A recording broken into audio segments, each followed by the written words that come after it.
Good afternoon, everyone. Thank you for joining our library lunch discussion today.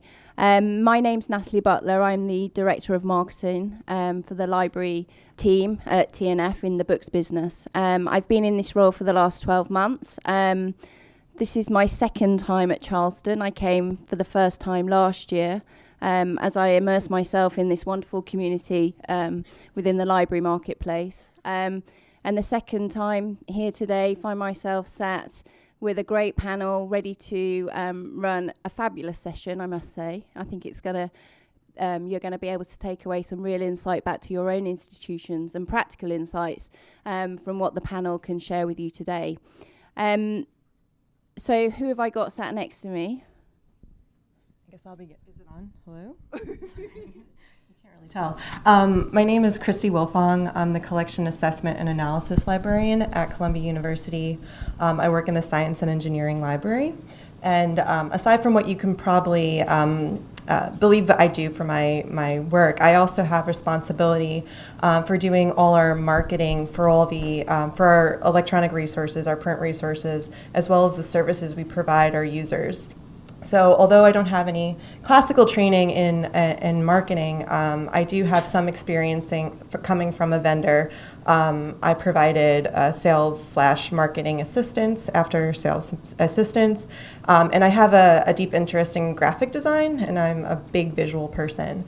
I got my BA from Gettysburg College, and I have my MLIS from the Palmer School of Information Science. Hello, my name is Thurston Miller. I'm the chemistry physics librarian at the University of Notre Dame. I've been there for 24 years. The chemistry physics library is a branch of the Hesburgh Libraries at University of Notre Dame. Prior to Notre Dame, I worked at UNLV for a few years, and I got my degree from the University of Washington in Seattle in math and library science. Good afternoon. My name is Doug Way. I am the AUL for Collections and Research Services at University of Wisconsin-Madison. I have responsibilities for collections, special collections and archives, resource sharing, shelving, a little bit of this, a little bit of that. I've been there for about 2.5 years. Prior to coming to Wisconsin, I was at Grand Valley State University in Michigan. And I have a master's degree from Wayne State University. Great, thanks everyone. So let's get started just a little bit about what we're going to talk about today. So in 2016, Taylor and Francis kicked off a number of different initiatives to really explore how librarians communicated the value of their library, whether that was how they engaged faculty, students, and how they promoted their collections. So we did that through a number of different ways.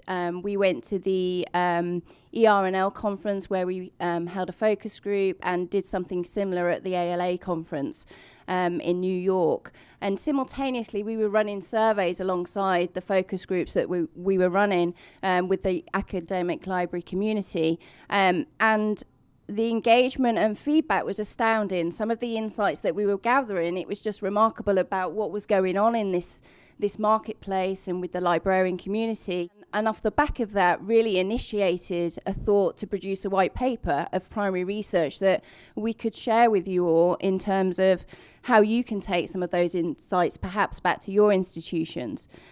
So the white paper was born, and I hope that you all have a copy of it that you can read through and digest post-Charleston. I'm sure you're not going to have time. I'd love you to have time, but probably post-Charleston. And there's a number of different topics that we're really going to go into a little bit more detail. I will stop talking because I have a great panel that can share all those experiences with you. But something that I would like to kickstart with you all is when we consider how we communicate with people and what influences people to communicate and the fundamentals of communication. I think it's we talk to one another. We should talk to one another, but we rarely do. I came from London on an 18-hour journey, and I really didn't see people talking or communicating. Devices was the way.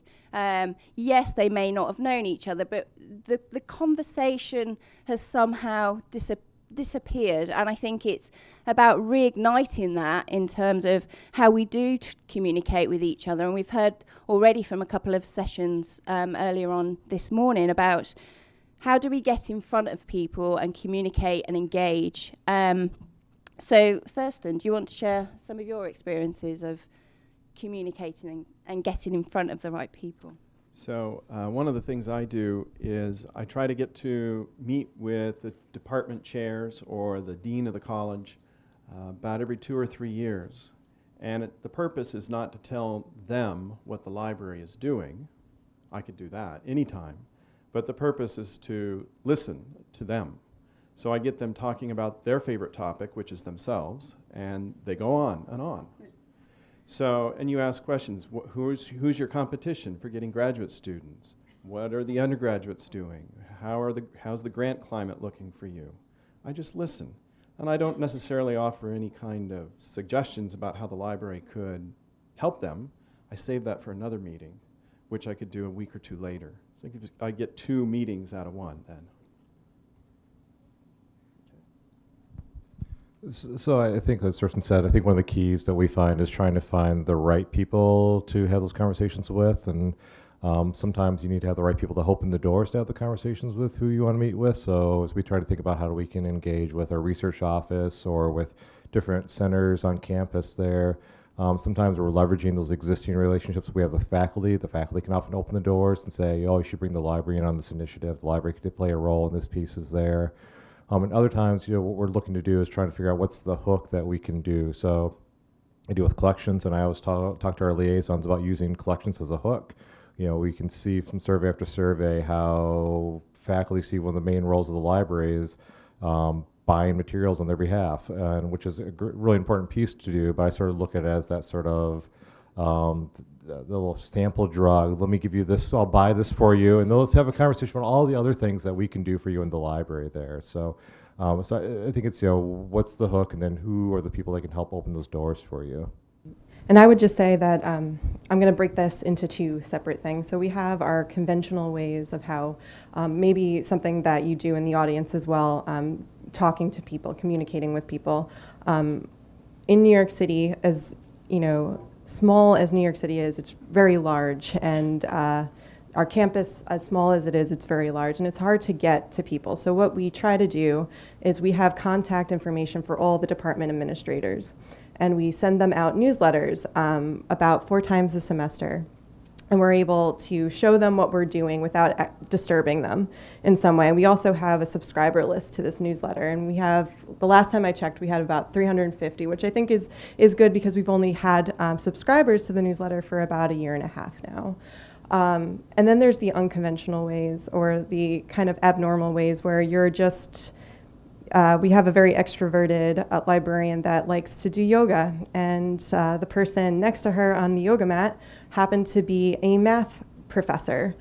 So she started a conversation that way, and she's very open to talking to other people. But we are encouraged to go to different events that are on campus and trying to have those conversations to see if we can just, get in some way with the faculty or students or graduate students or anybody that we can talk with. Great. I'm not sure I'd want someone catching me at a yoga practice doing down dog and then talking and communicating me, but there we go. So we've heard that listening is a really practical and effective strategy, but who are we listening to? I think we know the way, from my side as a marketer at Taylor & Francis, we know the world is changing, and we have to appreciate the voice of the customer. What does the customer want? And we have to listen. Do we always listen? Yes. But sometimes perhaps we don't. And I think it's really important that we understand who we're listening to. And Thurston, I know you've got some really interesting perspectives on how we can shift our thinking when we think about the library patron. So I've always thought it's the patron, library patron. Got to focus on the patron. But as I started thinking about the patron isn't necessarily the person who is going to be using your collection using your services. And then as Google comes on board and other sources on the net that are free, I begin to think, whoa, I've got competition. So that turns my patrons, the way I look at them, into customers, because now customers have choices. They can either come to me or they can go elsewhere. And the opening session today showed that a lot of our customers go elsewhere. So how do we bring them back to us? And so looking at students, I think of them as customers. But ultimately, for the faculty, I would like to bring them to the client. I would like to have the client relationship with them. So a client is somebody who they value your expertise, whether it's plumbing or law, they value your expertise. And so with the faculty, I would like to cultivate clients. And with the students, I want to be their favorite location to come to. You know, one of the shifts that we've had, and when I talk to my librarians, is this think about how collections are different, and Thurston sort of touched on that. You know, 50 years ago, we really had a monopoly on information. People had to come to us if they wanted to access information there, and we've really had a change in those pieces, and we're trying to have a change in our philosophy. We're sort of viewing our collections as a service there. It's not so much about what we hold locally, but what we can connect our users for, and that might be things locally, but it might be things at other places. Now can we efficiently connect them to that information, whatever it is that need there is. You know, that's not the goal today for us. Is no longer to build a collection, but it's really just to meet users' information needs there, in whatever way that might be. And I think that's a real shift in mindset that we've had really over the last 15, 20 years, I think, in libraries. So an idea along that line is I went to hear a faculty member tell about their research. So the physics department had a lunch and learn for the staff. This is all the research that's happening in the physics department. And the physics professor was saying, we're trying to improve the education of students in high school and middle school for science. And we've got all of this equipment, beakers and pressure sensors and mercury, everything, all sorts of things. But I don't know how to keep control of it. I'm dying. I don't know who has it. I don't know anything. And so I said, well, we've got an inventory control system. So I thought differently about our system, our library catalog. So we cataloged their beakers and their thermometers and their pressure sensors. We put them in cabinets. And now we've got high school teachers and middle school teachers from all over northern Indiana coming in to check out stuff. Different kind of stuff than we normally check out, but still they're checking out stuff. I'm loving this microphone movement. So what we've done is we're listening. We've shifted the library patron to perhaps thinking of them more as a customer or a client. So if we move that on and you've adjusted your perception of that and definition of what we define as the customer, Kristy, you commented, and when we've spoken in the past, that your library are already working at different ways to re-establish yourself, and it becomes more than simply just books. So what are some of those? Yeah, we want our patrons, well, actually, let me go back in time for a second. So for the Science and Engineering Division, we've underwent a series of consolidations with our libraries. So we had started out with 8 libraries, and we dwindled down to just the 3 that we have on campus. And with this move, as you can imagine, space has dwindled. Our shelf space has also dwindled. So when you go into the general science and engineering library, you don't see any books anywhere. But we want our users to know that we are more than just books. So our university librarian is actually Jim Neal. He retired last year. So his idea of being a little bit going more, what else can you do?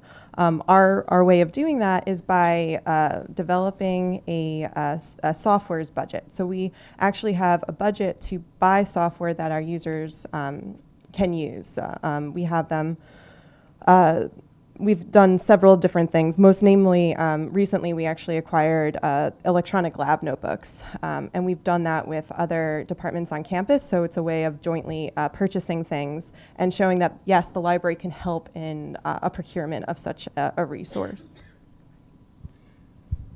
So one of the things that her comment about it's just more than books, what libraries do. You know, a lot of people have that perception that the library is only about print, books, and journals. And I think really we've got a branding problem that we need to deal with, similar to, and it makes me think of the AARP advertising campaign. You know, they say all these things, and then they say, if you don't think AARP, you don't know AARP. Well, maybe we should come up with our own that says, when you hear text mining, data management, assessment, if you don't think libraries, you don't know your librarian. So speaking of like text and data mining, that's one area where we're seeing some opportunities there to look at different roles there for the libraries. So we have our faculty members doing a large NSF project, doing text and data mining, and we now have a half-time person in the library that just does license negotiations to get the text and data mining rights out of that proposal, that grant proposal project that they have going on there.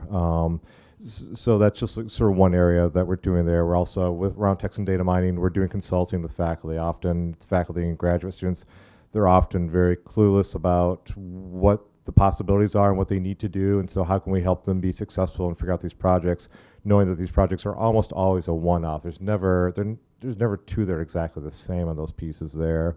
We do things like make them aware of other resources there. So certainly we have dissertators and faculty doing very sophisticated things. We want to make them aware of tools such as like what Gale does now, where you can have do some very rudimentary text and data mining on products that they have there. And it's a great way to provide undergraduates an entryway into that sort of digital humanities types of projects there, where they don't have to know the fancy software and all the tools or how to code and those other pieces. They can just do from a very basic level access to those types of pieces there. So it's thinking about different ways that we can continue to add value and sort of build upon our collections, build upon our expertise that we have within the library. Great. So if we move on and talk about those wonderful people, also known as students. Students, I don't think we classify as clients or customers, but I think students see that the library space is an obligation. I have to know that I go to the library to find resource, to work, and they see it perhaps as an obligation rather than a real benefit.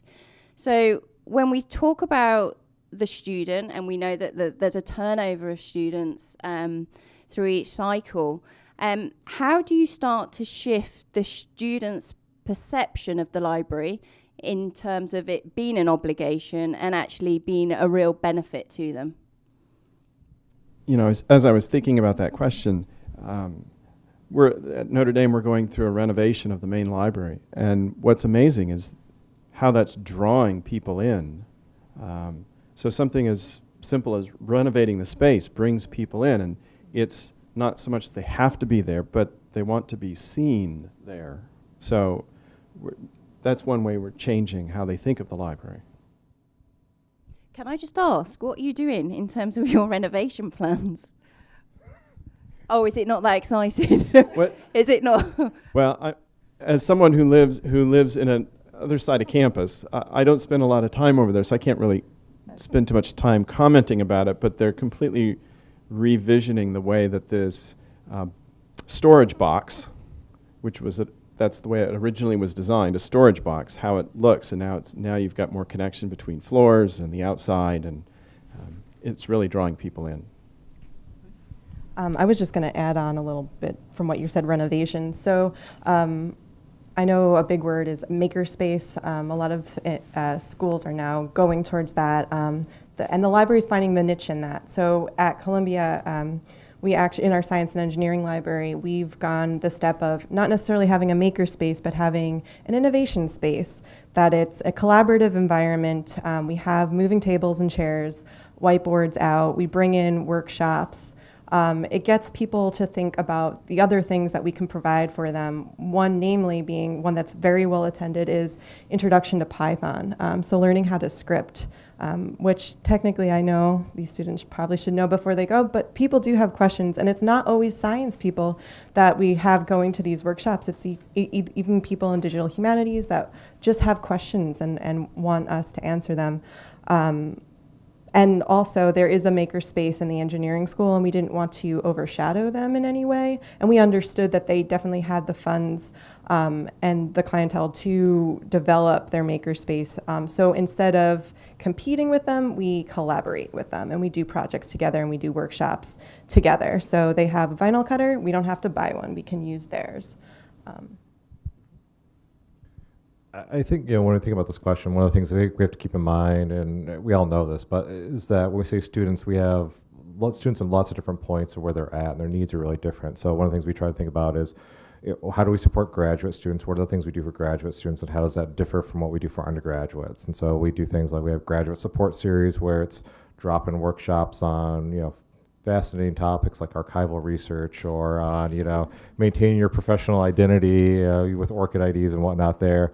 And for our undergraduates, it's more like game night, and we've got food and pizza and coffee for you. And so the outreach to those different groups are different ways there, and how we try to reach out to those student bodies is different ways. Our orientations are different. We have a lot of international graduate students, so we are starting to do library orientations in their native language. So if we have a language specialist, so our Chinese bibliographer has been doing Chinese language orientation, so to try and introduce those students to the library and let them understand the library is a welcoming place there. And that's for graduate students. We're trying to think about how do we start to do that for undergraduates as well, as we have a large international population there. So it's trying to think about who are those different audiences and how are the different ways that you can and should be reaching out to them to try and help them be successful as well. Sorry, were you about to say something, No. Thurston? And Kristy, I know, just moving on from that in terms of thinking about the different students that you're interacting with, that you've done a piece of work in terms of how you've teamed up with other departments in terms of the passport tour. Oh, yeah. So we actually were approached on campus from the engineering school for all their first years. They wanted to show them the different areas of campus, and a way to do this is if you go into a specific building, you get a sticker, and you get all the stickers, you get a prize. And it's actually been helpful because it was the first year in which we were asked to be part of that. It's very important. We want them to know where the library is.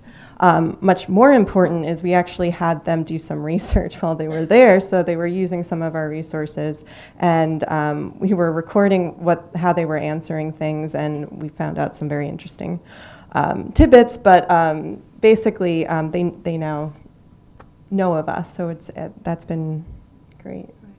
And you do something with after hours access, Thurston, is that right? Yes, so let's back up a little bit. I teach a course, which I'm playing hooky on today, right now. It's a chemistry course to undergraduates, and how to find and present chemical information. That brings them into the library because I give them assignments. But I can't get to the physics students. The physics professors don't want to include the library in classes or anything like that. So I thought, maybe I'll do a library orientation. I'll cover a topic for the juniors, for instance, and I'll say, how to pick a grad school using Web of Science. And then they come in, they learn how to use the tool, we give them a tour of the library, we give them some pizza, and then I say, now you've got after hours access to this branch library for the next academic year. And it brings the students to learn about something about the library plus the after hours, which they really want. I think it's really important to figure out how do we introduce students to those different spaces, how do we create spaces for them. So one of the things we'll start this coming summer is we've moved the undergraduate orientation and registration process into our undergraduate library. So we have a fairly large undergraduate library, and you can expect in the summertime it's very, very quiet there. It's a very popular space during the semester, 1 million plus visits a year, but it's kind of deserted. But if we're bringing freshmen on campus, what a better place to have them start out their campus careers than in that library, where they can see what types of service we have, what types of spaces, because it's very much more about the spaces in that place than it is about the collections there. For graduate students, we think about differentiating there. We just opened up a graduate reading room. We did a lot of consultations with graduate students and focus groups. What do they want? And one of the number one things they wanted was no undergraduates in that space. So we had this sort of infamous dissertators row, and they remodeled it and became very popular because it went from a miserable space with these very sad graduate students to all these undergraduates thinking, what a wonderful place to hang out there. So our new graduate reading room, it's card access only, so they have to go to the circulation desk and get their card, and then they get card swipe access, and it's exclusive space, and it's again giving them what they want and what they need, because it's not just sort of quiet space for them. It's really much more about collaborative studying, understanding how in social science and humanities, which is the primary audience there, how those students are now doing work together there. So it's again differentiating and then thinking about what do they need and what's the hook to get them into the building. I think there's some great examples. There seems like there's a common thread, though, that students are really attracted by food. Give them food and they'll be in. Pizzas, drinks, cookies. So I think there's some really excellent examples in terms of how you bring the students into the space. But I think when you think about they're in the space, how do you actually retain them? And how do you encourage students to keep coming back? Not just food, but other things. And I think in the white paper, when you read through, there's some really great quotes from Kristy. I believe they were from Kristy. I'm just going to read them if you don't mind, because they were really quite compelling. During finals week, we had local therapy dog teams come into the library. These sessions were very well attended with over 200 students. And the second one, at my undergraduate school library, they provided me with hot chocolate. There's the food element, and again, at midnight every night. I remember to this day how such a little gesture made such a big impact. So I think, Kristy, if you could expand on those, because I thought those quotes were... Yeah, so I think it probably goes back to my undergraduate, like what I saw in that library. And if anybody from Gettysburg College is in the audience, you love your library. So a lot of the experiences that I had there kind of came with me to Columbia. But not only that is, we underwent a strategic direction and planning recently, and we're focusing on student success more. And I think what goes hand in hand with that is their mental well-being. And I think that these stress-busting activities that we do with the dogs that are coming in, we have origami out so people can do origami. We have coloring. We're going to start doing retro game stations so people can play with retro games just to give themselves a break from what they're doing day to day, and hopefully, understand that yes, they are in the midst of finals, but they should take a break, and we can provide that for them, as well as all the research tools. So one of the ways to keep them in the library is to find out what they think. And the way we've done that is we, in the science libraries, we ask about every April, we ask 10 questions of them to find out what it is they do, what it is they like about the library, what it is they don't like. And we try to implement something that we get from the survey so that we can say, yes, we listened and we've done something. So as an example, the student said, well, I don't like using your space in the evening because you close at 10, and I like to study until midnight. If you were open longer, I would stay, but I don't want to come to your place and then pack up and have to go somewhere else. All right, we'll stay open later. And all of a sudden, our attendance in the evening skyrocketed. So just listening to what they have to say is very helpful. One thing about the previous getting them into the library, it dawned on me that one of the things that I didn't do, but our instruction librarians did, they set up a geocaching game for freshmen so that they had to come around to the various branch locations or in the library system. That was one year, and the next year they did a variation of Clue, that board game. So, Carol Brock, the engineering librarian, did, and the chemistry physics library with the MLA bibliography, something like that. Great, and I think from a marketing perspective, the most powerful thing that you can achieve is viral marketing, word of mouth, people talking about a service or a place to be. And Kristy, I think you had something that gathered that momentum in terms of the digital centre internship. Yeah, so definitely one thing was we have a digital centers internship program where it's actually a paid internship where graduate students from Columbia can work with the libraries on a project. And it's usually something to develop a skill that they would like to know, but it also is to benefit the library. So whatever they're creating is going to impact us, whether it's a digital humanities project where they're going to create an archive, or we actually had somebody that was working with sound waves to make our talking level more talkative, because people think when you walk into a library that it should be quiet, and that's not a reality when you walk into the library all the time. So from those internship experiences, we try to foster it as best we can, and I think that if you provide a good internship program and you're helping them and you're giving them the cause for going out there and learning these new programs, then they're going to tell their friends about it, and that's how we get interns from year to year as well. It's by word of mouth. Yeah. So I've got a question for the three of you that's really going to throw you, because this is totally off script and it's not written down here. So when we think about and hear all of those examples that you've given us in terms of bringing the students in, have you really seen those things work and they're effective and are continuing to work? And if they're not, how are you redefining some of those to try and get students back in again? Sorry, apologies. So I'll start. I'll just say that you look, you see, you keep stats of what's happening before and after the change, and then you reevaluate. So, gosh, a lot of people are coming in on Monday. Why aren't they coming in on Thursday? So you have to dig beyond the numbers. I mean, 45 doesn't tell you anything. So you have to find out, well, what is 45 in relation to something else? So you have to constantly be thinking about, well, what are these students may be different than they were 5 years ago. So I'm going to have to change to resonate with them.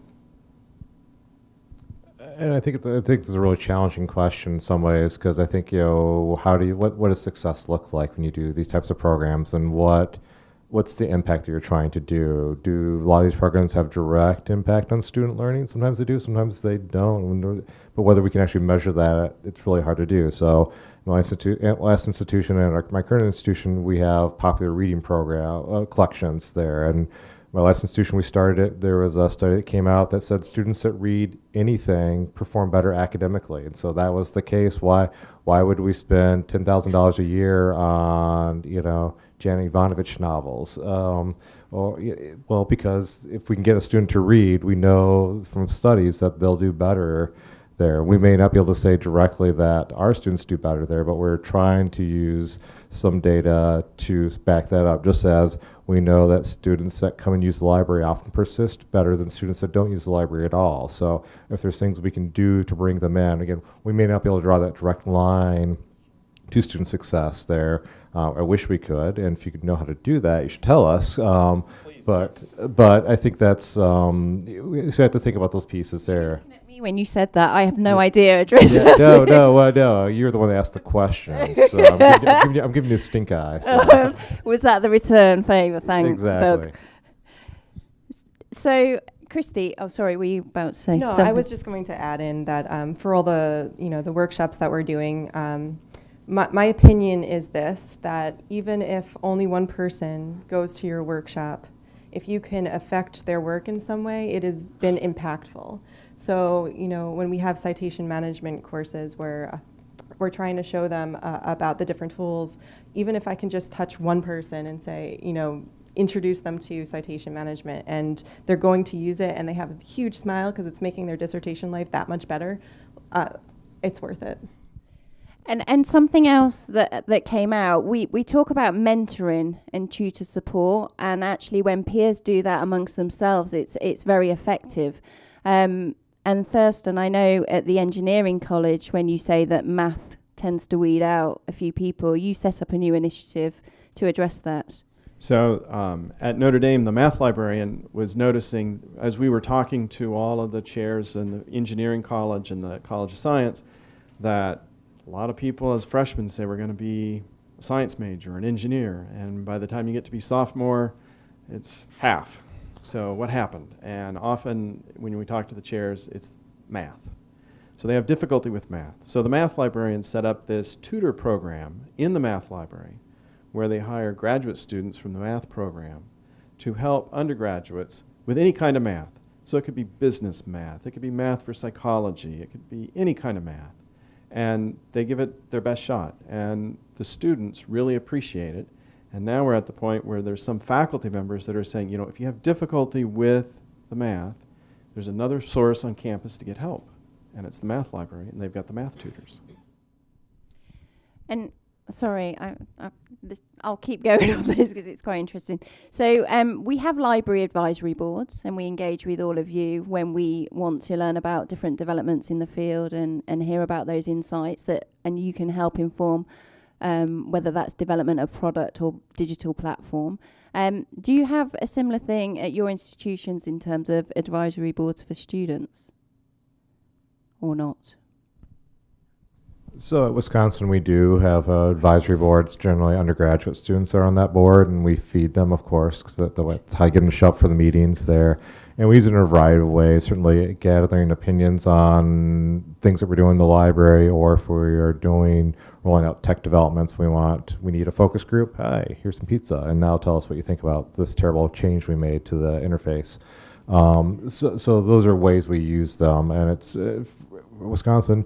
At least the current iteration is fairly recent. In the last 2 years we've had this, so I think we're still sort of seeing what the long-term success is. We also use them, again, sort of to do outreach as well when they have different fairs on campus. Instead of having me, who's not a very friendly person, to go to the fair, let's have an undergraduate who they might want to talk to instead there. So we have them represent the library that way as well.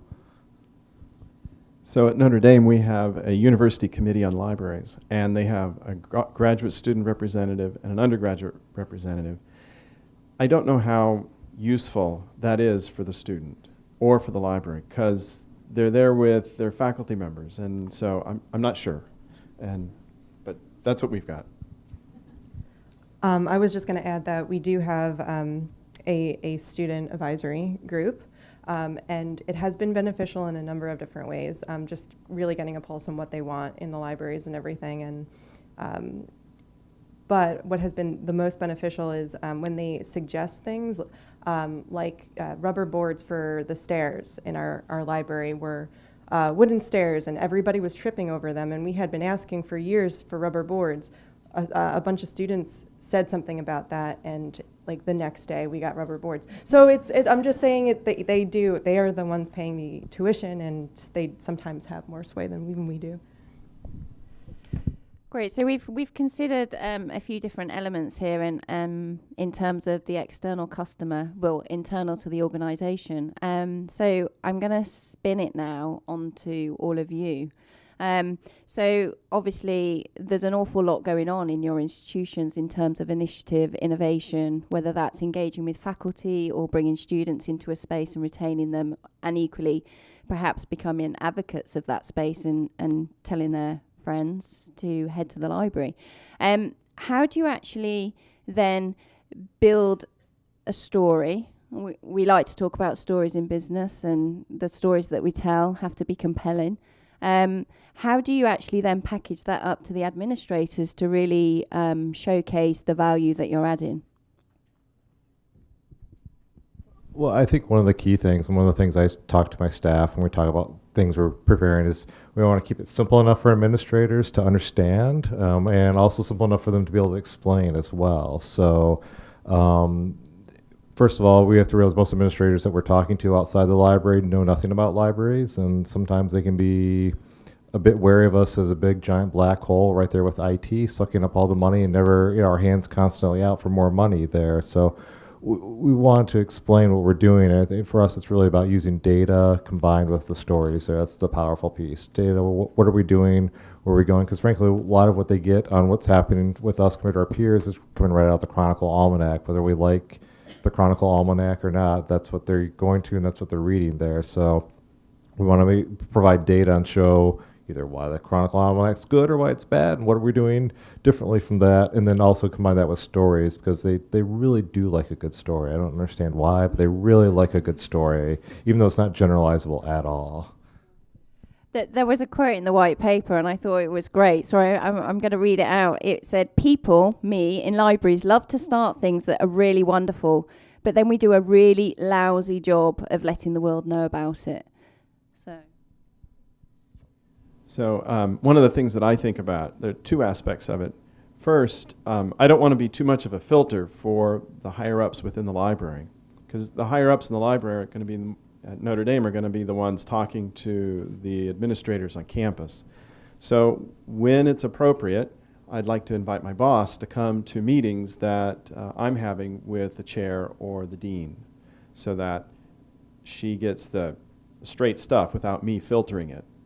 But she's not going to be there with all of my interactions, and so I need to be the eyes and ears of the library as a whole, so that, and then try to repackage it in a way that she can package it further up. So that's one role that I can see. Yeah, I was just going to add that I'm not necessarily the person that makes any of the decisions, but I am often the person that they request reports from. So what I've learned from that experience is you be as short as you possibly can, include an executive summary, have as much data as you possibly can, and they will take it forward for you. Does it always have to be in written form? Have you ever explored any different... Oh, you laugh, Kristy. Is that... Oh, no, I'm just... They like everything written. Oh, Oh. sorry. I think they appreciate everything written out because there's, you know, it's evidence. It's we've done the back work for it, so... I'm sorry, I didn't mean to laugh like that. So we, within the University of Wisconsin system, we did a video 2 years ago. We went through the budget I was thinking cycle. about video.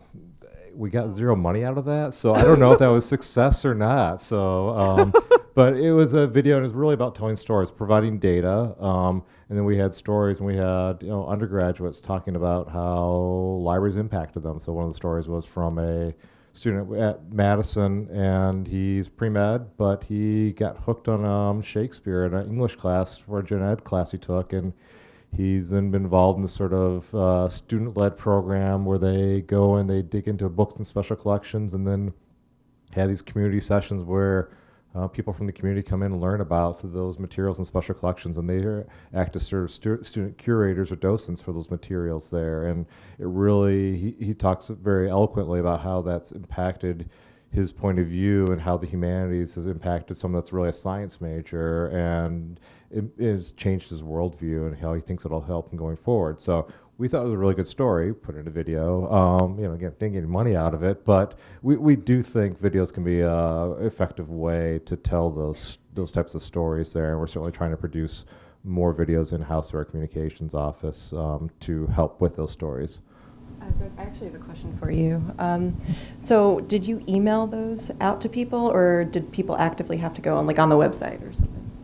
Sure. So this was the target of that one video was toward the Board of Regents for the state system. So it's 20 people, which range everyone from literally farmers that show up in overalls to businessmen and people that interact with government on a regular basis. So it was really directed toward them and delivered to them directly, but certainly we had it on the website as well.